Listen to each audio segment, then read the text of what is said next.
Good morning. Some of you may know me as A6. Some of you may know me as Antonio. Today what we'll be discussing is a few things I've actually encountered through the week.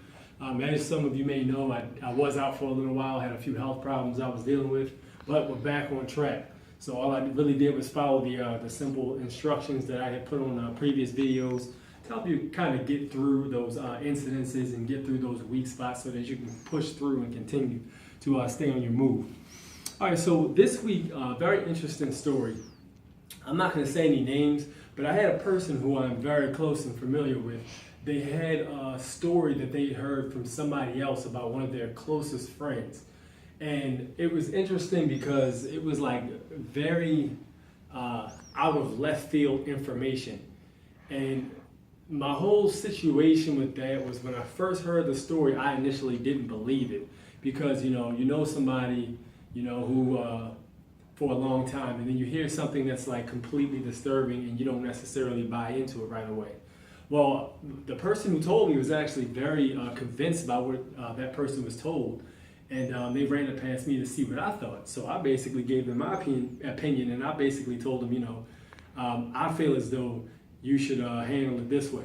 So basically what had ended up happening was I broke it down in a few steps. If you hear something or if something's told by you that somebody said or did that's close to you by somebody else you may know, there's some different ways, if you weren't there, that you can try to navigate exactly what happened or how you can figure out how you want to go ahead and deal with it. So let's say, for instance, you hear whatever it is that you were told. I would say one of the key components is you have to go ahead and consider the person that you heard or you were being told such things. You have to consider the personal history of the person that you know. So for instance, if you were told something about person X, let's just call them person X. If you were told something about person X, consider the history of the person X. Like when you've known that person the whole time, think of all the times you guys may have interacted with each other. Does that seem like something that's really believable? Like what you're being told, does that fit in with that person's character? Not necessarily saying that that's the end-all be-all determining factor, because it could be an issue where somebody could be hiding a side of themselves. But it's very important to remember that. So I'm going to say that consider your personal history and how believable is the said story. Because once we move forward a little bit, you're going to see how this will help you. So consider personal history. We're going to say with person X. We're going to address the person we know as person X. Just so we can keep track.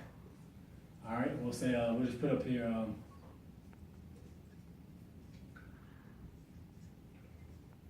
let's put heard something hard to believe, because that's basically what's happening. Okay? All right, so consider the personal history. So if I know this person very well and I hang out with him all the time, and we go back years and years and years usually, and somebody tells me something like this, I'm like, wait a minute, that doesn't sound believable. I don't think that might be more to the story, because there's a good chance there's a whole lot more than you're being told.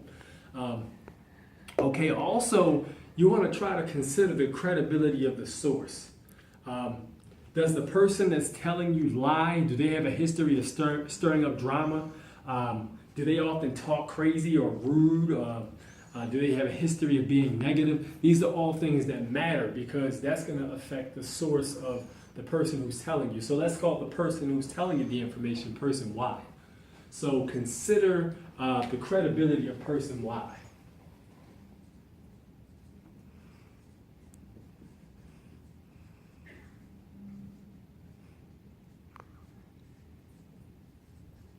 Person Y. Person Y, again, is going to be the person who's telling you about person X.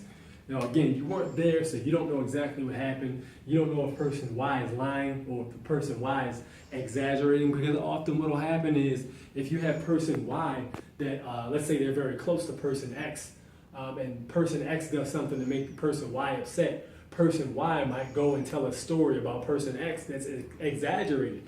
It might be something that's completely blown up from what originally happened, and then with parts of the story left out, it's of course going to make that person look bad. So always consider the credibility of person Y. Don't just jump to conclusions. Don't automatically assume the person is telling the truth, because a lot of times key parts of the story can be left out if the person's angry, purposely or accidentally, whatever. But the bottom line is, if you don't have all the information, you're not going to be able to make an intelligent decision. So again, consider the credibility of person Y. All right? Also, what does person Y have to gain by telling you this information? Now, this can get a little tricky, because if you have person X that's in a position where they're, let's say person Y has desire to be in a certain position as person X. So let's say, for instance, you've got somebody at a job, person Y, who works under person X, and they're looking for a reason to knock person X off their square, maybe get them fired or something, so maybe they can have the job that person X has. This is a possibility, and this is something that has to be considered, because in our day-to-day lives, the structure of work that we have, this is a possibility. So this is something that should definitely be looked at. So again, what does this person have to gain by telling you this? Are they trying to gain your favoritism by telling you something negative about the other person? Are they trying to get in the person X's current situation? What is the purpose that they're telling you that? So that's something that you have to make sure that you consider. So we're going to write that down. What does person Y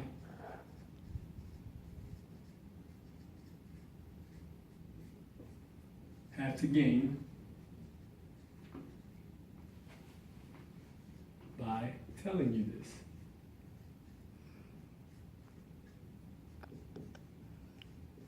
And that's a great question, because again, you know, it could be a situation where they're trying to switch positions. So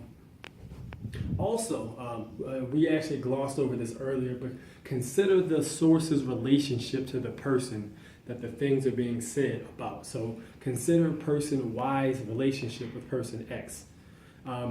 Let's say, for instance, now this is where it can get tricky. Let's say, for instance, person Y is person X's ex-girlfriend.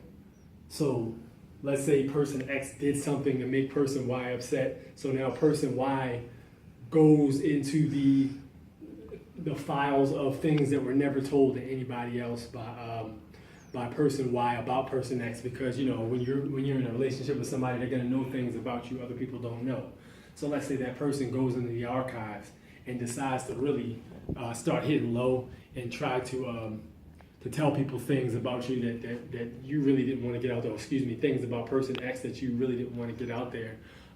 You want to make sure that you take that into consideration. So if the person is upset because maybe they just broke up with person X, they're going to be upset and they're going to be bitter, which could also lead to them spreading stories or just being all in all negative towards person X. So that's something to consider. What is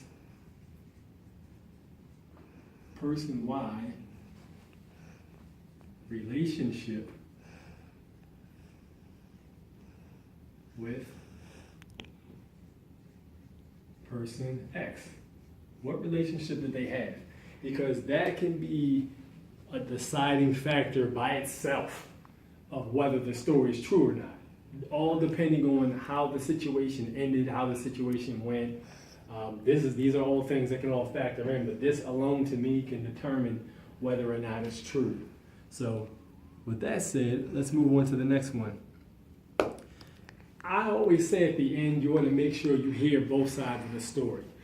If somebody tells you something, it's not fair for you to go completely off what the one person has to say. Now, in this particular situation, let's say the person X had went missing, quote unquote, for a while. He wasn't being returned of calls. He wasn't returning calls, or he wasn't being like very communicative with the other person who had heard from person Y. So the person who had heard from person Y started to feel like, well, maybe these stories are true because he's not responding to my calls and my text messages. So therefore, it's a possibility that this stuff could be true. I always say you never know what the situation is. You have no idea what happened. There's thousands of possibilities as to what's happening. And as a result, you have to be understanding of that. So what we're going to say is hear both sides of the story. Hear both sides of the story.